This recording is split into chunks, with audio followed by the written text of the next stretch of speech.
মঞ্চে আসার জন্য আমরা অনুষ্ঠান শুরু করতে যাচ্ছি।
জোরে হাততালি দিন প্লিজ। মানে অনেক সময় আমরা সব গম্ভীর হয়ে আছে তো, একটু হালকা করতে হবে, পরিবেশটাকে একটু হালকা করতে হবে। আর একটু জোরে হাতে তালি দিন প্লিজ। কবি মিলি হাত আপনাদের সামনে কবি রাখবেন।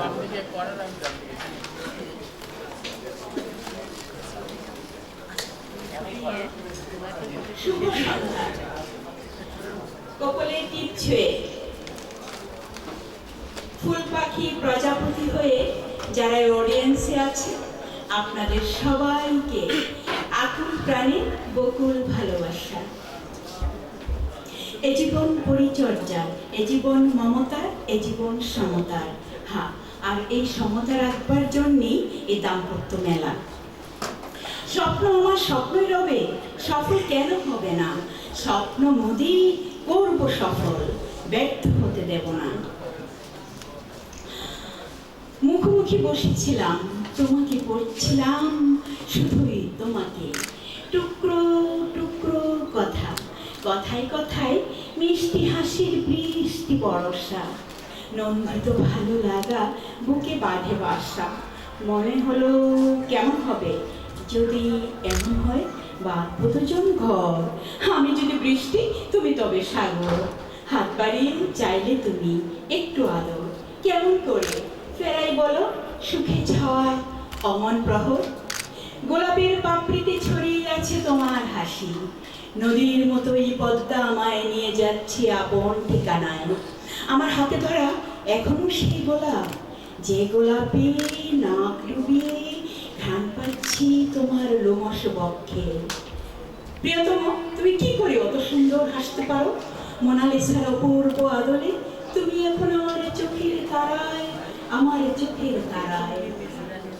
আমি যে তোমার আপন হতে চাই, খুব কাছের নীলা। ওই চোখ দিয়েছি বেঁচে থাকার স্বপ্ন, ওই প্রশস্ত বুক দিয়েছি নিরাপদ আশ্রয়। এখনো চোখ বুঝে অনুভব করি টকবকে তারুণ্য। দাও ফিরিয়ে দাও, শেষে হলো বিকেল, মায়া ঝরা সন্ধ্যা, জ্যোৎস্না ভরা রাত, সুস্নিগ্ধ হয়ে অনন্য। বাড়ছে নেপথ্যে সোহাগ মাখা সর্বশ্রেষ্ঠ সুর। আমি তোমাকে ভালোবাসি, love me, this a joy, it's pleasure, my love, my love. কতটা দহন হলে মনের আগুন জ্বলে, কতটা কষ্ট পেলে সুখ হারিয়ে ফেলে। প্রিয়তম, তার কতটুকু জানো? জীবনের অর্থ মানো আর নাই মানো। মুষ্টিবদ্ধ দুটো হাত, করতলে জ্যোৎস্না রাত। একজন মানুষ কতটা ফেরারি হলে কখন অশ্রুসিক্ত সময় করে বরণ, ভেজা ভেজা পাপড়ি ফোটানো দিন তোমার কাছে রইল আমার আধেক জীবন ঋণ। আমি তো লিখে চলেছি ঘুম ভাঙার জটিলতায়, আমি তো দেখতে পাচ্ছি শুধু প্রবাসীর একটা খেলা চিঠি আকাশে উঠছে, পাখির ডানায় ভর করে শব্দপুঞ্জ ছুটছে। লাল সবুজের এই বাংলাদেশে যদি কখনো ফিরে আসো কবির পাশে, দেখবে মটরশুঁটি আর ধানের শীষে এখনো বাতাস কানাকানি করে মিলেমিশে। হোক না বহু দূরে আমাদের খাতা, দেখা আর না দেখা যাক না কথা ভরে লেখা আর লেখা। আসলে তো আকাশ নক্ষত্র রাজি চন্দ্র সূর্য আমাদের একত্র করে রেখেছে। অবিচ্ছেদ্য আত্মার বন্ধনে বন্দী হৃদয় একাকার হয়ে আছে। জানতে ইচ্ছে করে ঘাস ফুল নদী আর পাখিদের প্রণয় আজও কি তোমার কাছে বাউল মনের বিস্ময়? পদ্মা মেঘনা ঢেউয়ে আমাদের ভালোবাসা আগ্রাম করে। প্রবাসী প্রিয়কে লেখার তাগিদে তাই তো মধ্যরাতের অনলে মতিঝিলের কম্পিউটার পাড়া এখন নিস্তব্ধ, কিন্তু পরিচয়ের সূত্র ধরে বেদনার্ত পাখিটি কখন যে হলো আবদ্ধ। মাথার উপর ফ্যানের শোষ শব্দ আমার সঙ্গী, সমস্ত ঢাকা এখন ঘুমন্ত শহর, শুধু জেগে আছে তোমার প্রিয়তমা কবিতার নীলাভ অন্তর।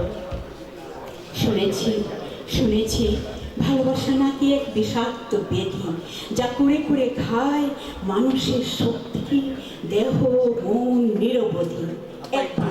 একবার এই সংক্রামক ব্যাধিতে আক্রান্ত হলে ডাক্তারও পালাতে চাই ভিজিট লাগবে না বলে। তুমি আমি কোনছা তবু মধ্যরাতের খোলা চিঠি, খানিকটা অ্যান্টিবায়োটিক ধারণা আমার। তোমার সাথে দেখা নেই অনেক দিন, তাতে কি ওই যে চাঁদ ফুলের ঘ্রাণ চন্ডিমা উদ্যান বউ কথা কো পাখির ডাক বুড়িগঙ্গার বাতাসে বয়ে যাওয়া ঢেউ সবখানেই তো তুমি আছো। চোখ বুঝলেই প্রেম প্রণয় আমার প্রাণ আজ এতটুকুই। ভালো থেকো, শুভ সন্ধ্যা সকল দম্পতিকে। এবারে আমি আমাদের প্রোগ্রামটা হচ্ছে কি এরপরে আমরা কিছু বিশিষ্ট লোকদের ক্রেস্ট প্রদান করব, তারপরে তাদের স্মৃতিচারণ হবে, তারপর অডিয়েন্স থেকে আপনারা যারা কিছু বলতে চান তাদের জন্য ফ্লোর ছেড়ে দেওয়া হবে। তারপরে কিছু আমরা সাংস্কৃতিক অনুষ্ঠানে চলে যাব এবং গান বাজনা হবে। এখন যেটা আমরা করতে যাচ্ছি সেটা হচ্ছে যে মূল ধারণা যেটা দম্পতি মেলা সোসাইটি মূল ধারণা, এই ধারণা পত্রটি এখন পড়ে শোনাবে। স্যার এসে গেছে, স্যার থেকে বসতে স্যার চেয়ারটা ছেড়ে। তো এই ধারণা পত্রটি এখন পড়বে রহিম সারোয়ার। আর এটা শুনলেই আপনারা বুঝতে পারবেন আমাদের উদ্দেশ্য এবং এই সোসাইটির কি কি কাজ কর্মকাণ্ড আসে। সবাইকে দম্পতি সোসাইটির পক্ষ থেকে অনেক অনেক শুভেচ্ছা জানিয়ে দম্পতি সোসাইটির যে মূল ধারণা সেটি আমি আপনাদেরকে পড়ে শোনাচ্ছি। সভ্যতাকে যদি একটি মানব দেহ হিসাবে ধরে নেওয়া হয়, তবে সমাজ ও রাষ্ট্র এর অঙ্গপ্রত্যঙ্গ, পরিবার এর কোষসমূহ এবং দম্পতি সেই কোষগুলোর নিউক্লিয়াস। দাম্পত্য বন্ধনে বাধা পড়া একজন নারী ও একজন পুরুষকে দম্পতি বলে। এই বন্ধনের রশিটি হচ্ছে ভালোবাসা। জাগতিক বন্ধনের রশিগুলো কালের আবর্তে অবশ্যম্ভাবী রূপে দুর্বল ও ভঙ্গুর হয়ে পড়ে, কিন্তু দাম্পত্য বন্ধনের আধ্যাত্মিক রশি প্রেম ও সময় পরিক্রমায় অধিক দৃঢ় ও শক্তিশালী হয়ে ওঠে।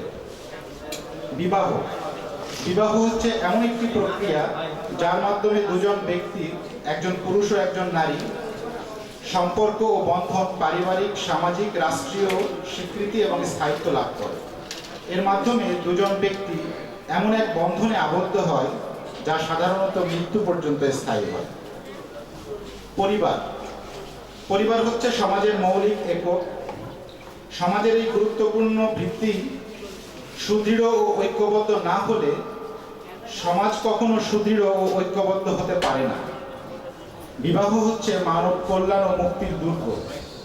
অনেকে মনে করেন বিয়ে মানুষের যৌন চাহিদা পূরণ এবং সন্তান উৎপাদনের লক্ষ্যে সংগঠিত করা হয়, কিন্তু বাস্তব সত্য এই যে এই দুটি লক্ষ্যের জন্য বিয়ে অনিবার্য নয়। বিয়ে ছাড়াও এই লক্ষ্য অর্জনের ইতিহাস অবিরল। তবে বিয়ের মূল লক্ষ্য, এর উত্তরে বলা যায় একমাত্র মূল লক্ষ্য ঐক্যের অনুশীলন।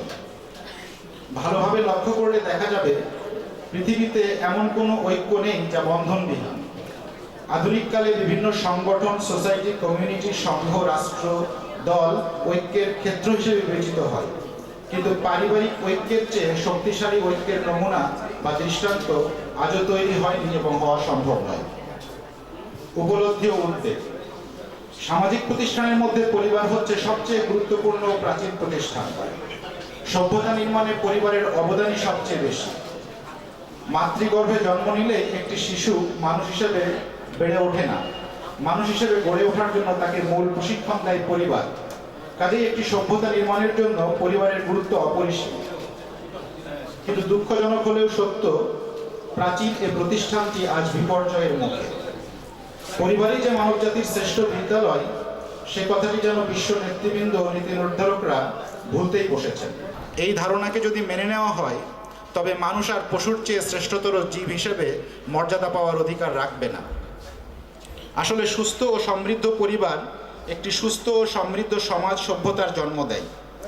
অপরদিকে পারিবারিক বিপর্যয় সভ্যতা ধ্বংসের অনুঘটক।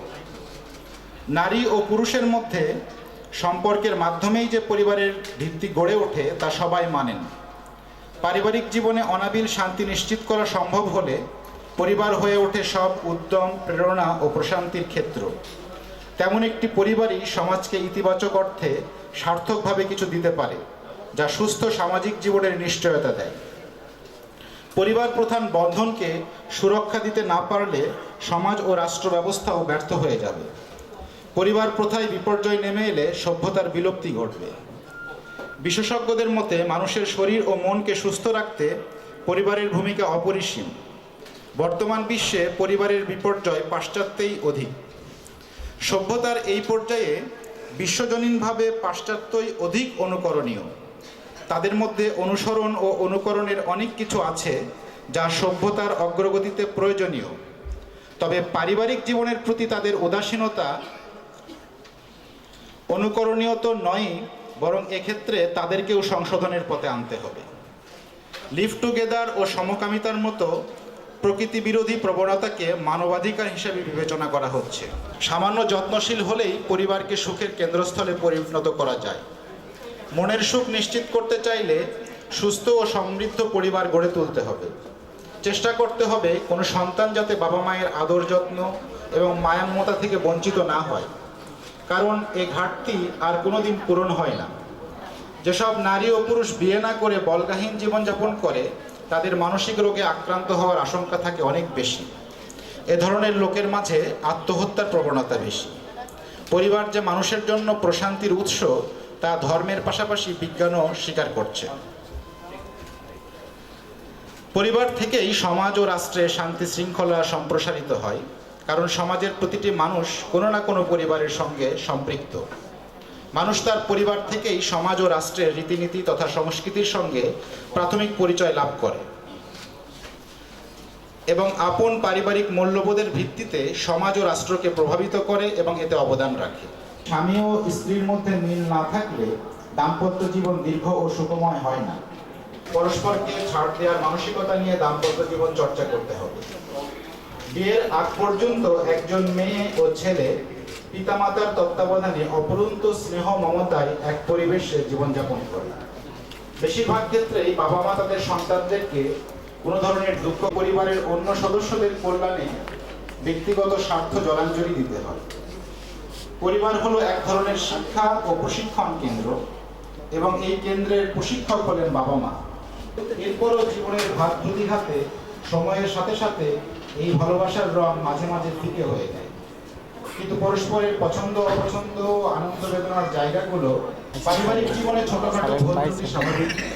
সংসারকে সুখী সমৃদ্ধ করতে পরস্পরের ভুল ত্রুটিগুলো ক্ষমা। ধন্যবাদ সবাইকে। সবাই